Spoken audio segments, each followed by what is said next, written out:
తెలంగాణ ప్రజలందరికీ కూడా నమస్కారం. నేను గత సంవత్సరమే చెప్పిన, ప్రెస్ మీట్ పెట్టి చెప్పిన, డిఓపిటికి ఫిర్యాదు ఇచ్చిన, ప్రభుత్వానికి చెప్పిన, ఈ చీఫ్ సెక్రటరీ రామకృష్ణారావు అనేటువంటి పెట్టుకోవద్దు.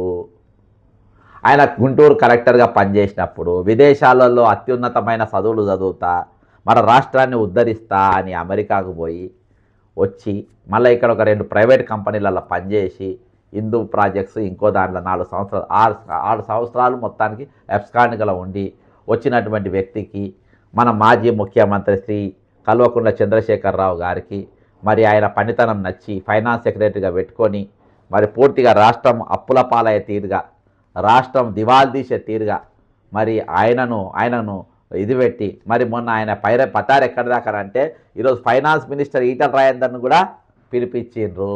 ఏది ఘోష్ కమిషన్, బొందల కమిషన్, అది ఆ బొందల కమిషన్ పిలుచుకొని ఎంక్వైరీ చేసింది. కానీ ఫైనాన్స్ సెక్రటరీని మాత్రం పిలవలేదు. ఫైనాన్స్ సెక్రటరీ సంతకం లేకుండా పైసలు పోవు, కానీ ఫైనాన్స్ మినిస్టర్ సంతకం లేకుండా పైసలు పోతాయి. ఆయనను పిలిచిండ్రు, ఈయనను పిలవలేదు. అంటే ఈయన పతారా ఎంతవరకు ఉందో అర్థం చేసుకోండి. అయినా కానీ లేదు, రేవంత్ రెడ్డి గారు లేదు, కేసీఆర్ గారు తెచ్చుకోలేదా? కేసీఆర్ని అడ్డం పెట్టుకుని 5 లక్షల కోట్లు అప్పుదే లేదా? కేసీఆర్ కాళేశ్వరం కట్టలేదా? నేను మూసి కట్టద్దా రేపు? నాకు కూడా ఈయననే కావాలి. ఈయన అయితేనే బరాబర్ చేస్తాడంట. మొత్తం ఏది పిఓపి చేసినట్టు చేస్తాడు బ్రహ్మాండంగా, నాకు కుదబెట్టిస్తాడు, అప్పులు తెప్పిస్తాడు, అన్ని బ్రహ్మాండంగా జరుగుతాయి. కాబట్టి నాకు ఈయననే చీఫ్ సెక్రటరీ కావాలని తెచ్చుకున్నావు. సంవత్సరం అయింది, రిటైర్డ్ అయింది. రిటైర్డ్ అయిన వ్యక్తిని ఆయన రిటైర్డ్ కాకుండా లేదు రిటైర్డ్ అయినా మేము మళ్ళీ ఇంకో 6 నెలలు ఇస్తాం, మాకు ఈయననే కావాలి, తీసుకోవద్దని చెప్పిన. ఈయన మీద అనేకమైన ఆరోపణలు ఉన్నాయని చెప్పిన. ఈయన అనేక తీర్ల ఈరోజు ఏది ఈ ఆర్థిక వ్యవస్థను సర్వనాశనం. ఫైనాన్స్ సెక్రటరీ ఏం చేయాలి? ఎస్వటి ఇవ్వాలి, అప్పులదే రాష్ట్రాన్ని కుదబెట్టు, నట్లు కుదబెట్టు, పోలీస్ జీబులు కుదబెట్టు, పోలీస్ వాకిటాకులు కుదబెట్టు, వరంగల్ సెంట్రల్ జైలు కుదబెట్టు. ఈ ఐడియా దీన్ని కార్పొరేషన్గా చేస్తే మనం కుదబెట్టుకునే అవకాశం ఉంటుందని ఈ ఐడియాలన్నీ ఇచ్చినోడు ఎవడు? రామకృష్ణారావు ఇచ్చిండు. ఇసోటి రామకృష్ణారావు నాకు ఒక ఫోన్ వచ్చింది. ఫోన్ వచ్చి రామకృష్ణారావు గారికి ఒక మంత్రి ప్రముఖ మంత్రి, మూడో పార్టీలకు వచ్చిన ముద్దుల మంత్రి, పెద్ద మంత్రి, చాలా పెద్ద రియల్ ఎస్టేట్ దందాలు కూడా చేస్తారంట, కాంట్రాక్టులు చేస్తారంట, చాలా చేస్తారంట. ఆయన మనుషులు దగ్గర ఉండి విల్లా గ్రీన్స్, గండిపేటలో ఉన్నది విల్లా గ్రీన్స్లో ఈయనది మొత్తం ఇన్ఫ్రాస్ట్రక్చర్ వర్క్ అంతా చేస్తుండ్రు. భార్య భర్త రెగ్యులర్ కూడా మా దగ్గరకు వస్తుండ్రు, లోపలికి వస్తుండ్రు, చూసుకొని పోతుండ్రు. ఇది సార్ ఓసారి దీని కథ ఏందో చూడండి అని చెప్పింది. ఇక మనము అది తెలుసుడే ఆలస్యం. ఇమ్మీడియట్గా ఒక వారం రోజుల పాటు దాని మీద మొత్తం స్టడీ చేసి నిన్న దినాన అక్కడికి ఆ సైట్ మీదకి పోయినా. వాళ్ళు అలౌ చేయాలి, ఆయన పర్సనల్ బాడీగార్డులు అంట, వాళ్ళు పర్సనల్ ఆయన కాపలాదారులు అంట, వాళ్ళంతా లోపల పోనీ చేయాలి. మా సారి చూడడానికి వస్తావా? అది రామకృష్ణారావు ఆయన ఇల్లు కాదబ్బా, చూస్తాము, ఒక వీడియో చేసుకొని పోతాము అని అంటే లేదు ఆయన ఒక్క రూపాయి కూడా పెట్టారు. నా రిపేర్ అంటే రిపేర్ కాదు, అందులో వేస్తారు కదా మొత్తం పెద్దగా కాస్ట్లీ, ఇటాలీకి వెళ్ళి అవి తెప్పించి, జపాన్కి వెళ్ళి ఇవి తెప్పించి, ఏదేదో దేశంకి వెళ్ళి అవన్నీ తెప్పించి అవన్నీ లోపల చదువుతుండ్రు. పెద్ద చెట్లు, దానికి గాలి, భార్య భర్తలు ఇద్దరు కూడా పోయి ఒక రెగ్యులర్గా ఈయన పోతాడు, అప్పుడప్పుడు ఇద్దరు కలిసి వస్తారు, ఒక్కొక్కసారి మేడం గారు ఒకళ్ళే పోతారు. మొత్తానికైతే మొత్తం బ్రహ్మాండంగా చూస్తుంది. ఇప్పుడు నా ప్రశ్న, మీ జీతం ఎంత? నేను అడిగిన ప్రశ్నలు ఎవరిని ఏసీబీ గారికి ఇచ్చిన, ఈరోజు యాంటీ కరప్షన్ బ్యూరోకు నేను ఇచ్చి నేను అడిగిన కొన్ని ప్రశ్నలల్లో ముఖ్యమైన ప్రశ్న ఏంటంటే ఇది, నేను ఇవాళ యాంటీ కరప్షన్కి ఇచ్చినటువంటి బ్యూరోకి ఇచ్చినటువంటి complaint, request for investigation to irregularities pertaining to the property villa number 42 villa greens Gandipet repeatedly linked to chief secretary Ramakrishna Rao. ఇన్ని జైలుకు ఉండాలి, అసలు జైలుకు పోవాలి వీళ్ళు. సార్ బక్కజెడ్ సార్, ఓకే ఇదంతా వద్దులే, ఇదంతా మామూలుగా జనరల్గా రాసిన. అయితే నేను ఈయన చేసిందనంటే it has come to my attention ఇదంతా, this concerns raise question that fall within the purview of the anti corruption bureau కిందకే వస్తుంది ఇదంతా. తర్వాత సెంట్రల్ విజిలెన్స్ అవన్నీ పోతాము, ఈయనకి ఏం చేయరు. కానీ నేను ఇచ్చిన కంప్లైంట్ చూద్దాం తమాచా. Verify the ownership and acquisition details of villa number 42. దీనిపైన ఓనర్షిప్ మరియు ఇది ఏ విధంగా ఈయన హస్తగతం చేసుకున్న దానిపైన మీరు ఎంక్వైరీ చేయాలని ఒకటి పెట్టిన. అంతేకాకుండా ఫైనాన్షియల్ ట్రాన్సాక్షన్స్ ఆర్థికపరమైన లావాదేవీలు ఏ విధంగా జరిగినాయి, దీని యొక్క రిజిస్ట్రేషన్ డాక్యుమెంట్స్ పరిశీలించమన్నా, దీన్ని అమ్మిన విధానం పరిశీలించమన్నా, దీనికి డబ్బులు ఎక్కడెక్కడికి సమకూర్ణయో పరిశీలించమన్నా, వీళ్ళకి ఇప్పటిదాకా ఎన్ని అసెట్స్ ఎంత ఆస్తిపాస్తులైనా చెప్పిండో అర్జెంట్. ఒకవేళ బినామీ ఉంటే బినామీ పేర్లు, అంతేకాకుండా మరి ఐటీ ఫైలింగ్స్ ఏ విధంగా చేసింది అనేది కూడా ఇవన్నీ కూడా చూడాల్సిన బాధ్యత ఉన్నదని చెప్పిన. అంతేకాకుండా ఈయన all India services conduct rules ప్రకారము ఈయన మీద కానీ ఈయన భార్య మీద కానీ ఏమన్నా కొంటే అవి ఖచ్చితంగా డిఓపిటికి తెలవాల్సిన అవసరం ఉంది. అంటే ప్రివెన్షన్ ఆఫ్ కరప్షన్ యాక్ట్ కిందకి వస్తుంది. అది ఖచ్చితంగా ఈ రూల్స్ కింద మేము పలానా కొనబోతున్నామని చెప్పి నేను ఇచ్చిన.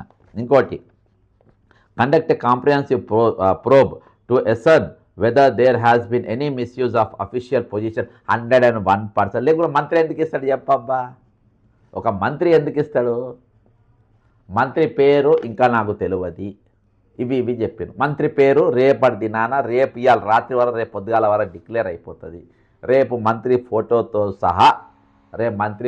సహా డిఓపిటికి, విజిలెన్స్కు, సిబిఐకి అందరికి కంప్లైంట్ ఇస్తా. రేపు వరకు ఆ ఇన్ఫర్మేషన్ కూడా వస్తుంది. నిన్న రాలే మంత్రిది, ఇవాళ నేను చేస్తాను అని చెప్పి నాకు ఇన్ఫర్మేషన్ ఇచ్చేట ఆయన మంత్రి పేరు చెప్పలేదు. ఇవాళ ఇంకా కొంచెం ఇచ్చిండు, ఏసీబీకి దీనికి ఇవ్వండి సార్ అని చెప్పి conduct comprehensive probe to ascertain whether there has been any misuse of official position చేస్తాడు ఆయన, స్పెషలిస్ట్ అన్న. Accumulation of disproportionate assets or any form of undue benefit 101%. Take necessary action as per law based on the outcome of the inquiry. I submit the representation to in good faith solely in the public interest. అంతే, నాకేముంటుంది ఇక public interest కోసమే ఈరోజు ప్రజల సొమ్ము దగా కావద్దు, ప్రజల సొమ్ము కరెక్ట్గా ఉండాలి. ప్రజల పేర్ల మీద ఈరోజు కోట్ల రూపాయలు, లక్షల కోట్లు, వేల కోట్ల రూపాయలు అప్పు తెచ్చి ఏడగడతారు చెప్పండి సార్. మాకేమైనా విద్యా బరాబర్ ఉంటుందా? అది కొనుక్కుంటున్నాము. వైద్యం కొనుక్కుంటున్నాం. ప్రభుత్వ ఆసుపత్రి ఇచ్చిన ట్యాక్స్ల ప్రకారం మా ప్రభుత్వ ఆసుపత్రులు బ్రహ్మాండంగా ఉండాలి.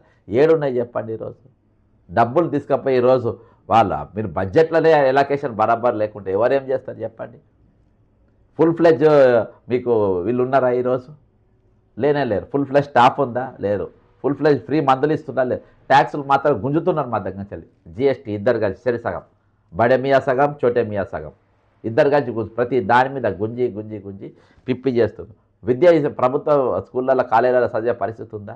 అదే ముఖ్యమంత్రి గారి దగ్గర పెట్టుకునే. ఈరోజు తెలంగాణ వచ్చిన తర్వాత ఎన్ని కాలేజీలు తిరిగిండు, ఎన్ని యూనివర్సిటీలు తిరిగిండు, ఎన్నిసార్లు పోయిండు, ఎన్ని రివ్యూలు పెట్టిండు, అవి బాగు చేయడానికి ఏమేమి కార్యక్రమాలు చేసిండు? ఏమి పోలే కూకుంటాడు. ఇక ఈరోజు ఇది నేను నాదెళ్ల భాస్కరరావు గారు ఒక ఇంటర్వ్యూ చేసిన. ఆయన ముఖ్యమంత్రి పదవి అంటే ఏంది, అదొక హోదా అని, దానికి సంబంధించినంతా కూడా నేను ఆయనతో చాలా విషయాలు చెప్పాను. దయచేసి ఇదే వీడియోలో మీరు మా బక్క జల్సన్ ఫ్యాక్టరీలో చూడండి. Nadella Bhaskara Rao interview live streaming నడుస్తూ ఉంది. అంటే ఎంత దారుణమైన పరిస్థితి ఈరోజు ఉన్నదంటే మనం అర్థం చేసుకోండి. ఖచ్చితంగా నేను రామకృష్ణారావు అనేటోడిని, నేను సోమేష్ కుమార్ అనేటోడు దోసుకొని పోయిండు. ఆయన నేం బీకలే. రేవంత్ రెడ్డి గారు సోమేష్ కుమార్ నేం బీకలే. నన్నేం బీక్తాడు? ఈరోజు నన్ను పట్టుకొని నా దండం పెట్టి తీసుకొచ్చుకొని కూర్చోబెట్టుకుండు. రేపు మళ్ళీ ఇంకో ప్రభుత్వం వస్తే వాళ్ళు కూడా నన్ను తీసుకొచ్చుకొని కూర్చోబెట్టుకుంటారు. వాళ్ళందరికీ నేను కావాల్సినోన్నే. నన్ను ఏసీబీ ఏం చేస్తుంది, నన్ను ఈడీ ఏం చేస్తుంది, నన్ను సిబిఐ ఏం చేస్తుంది, నన్ను డిఓపిటి ఏం చేస్తుంది? బక్క జడ్సన్ ఇన్ని కంప్లైంట్లు ఇచ్చినా నన్ను ఏం పీకలేరని అంటాడు రామకృష్ణరావు.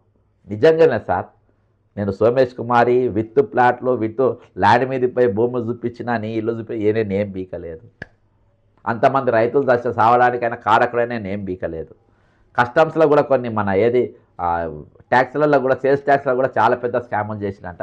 నెక్స్ట్ అది ఆ చాప్టర్ కూడా నెక్స్ట్ స్టార్ట్ చేద్దాం. నేను ఏం పీకలేదు కాబట్టి మిమ్మల్ని కూడా ఏం పీకలేకపోవచ్చు. కానీ ప్రజాక్షేత్రంలో వీడు దొంగ, వీడు జనాన్ని దోసుకున్నాడు, వీడు ఐఏఎస్కు అనర్హుడు. అర్థమైందా? నీవు ఈ భూమి మీద పుట్టినటువంటి బిచ్చగాడు, ఈ భూమి మీద ఉన్నటువంటి ధనవంతుడు, ఇద్దరు ఒకటే పుట్టుక పుడతారు, ఒకటే సాగు చేస్తారు, ఒకటే మట్టిలో ఉంటారు. కానీ బిచ్చగోనికి విలువ నీకు ఉండదు రామకృష్ణారావు గారు. భిక్షగానికి ఉన్న విలువ, భిక్షగాడు బాజాప్తా ఐఎమ్ బెగ్గింగ్ అని చెప్పి అడుక్కొని తీసుకు మీరు ఎవరిదో కష్టం, ఎవడో అంత జనం సొమ్మే కదా, ఎవడో ఇది చేసి వాడిని ఫేవర్ చేస్తే ఈరోజు వాడికి ఇల్లు ఇచ్చిందనంటే ఆ ఇంట్లో నువ్వు సంసారం చేయబోతున్నావు అంటే, ఆ ఇంట్లో ఉండబోతున్నావు అంటే ఇక అసోటి సంపాదన అసోటి బతుకుతేంది, బయలువాడి చస్తేంది. ఏదైనప్పటికీ నేను 101% యాంటీ కరప్షన్ బ్యూరో ఏం చర్యలు తీసుకోదు అని ఆశిస్తూ సెలవు తీసుకుంటున్నా. జై తెలంగాణ, అమరవీరులకు జోహార్.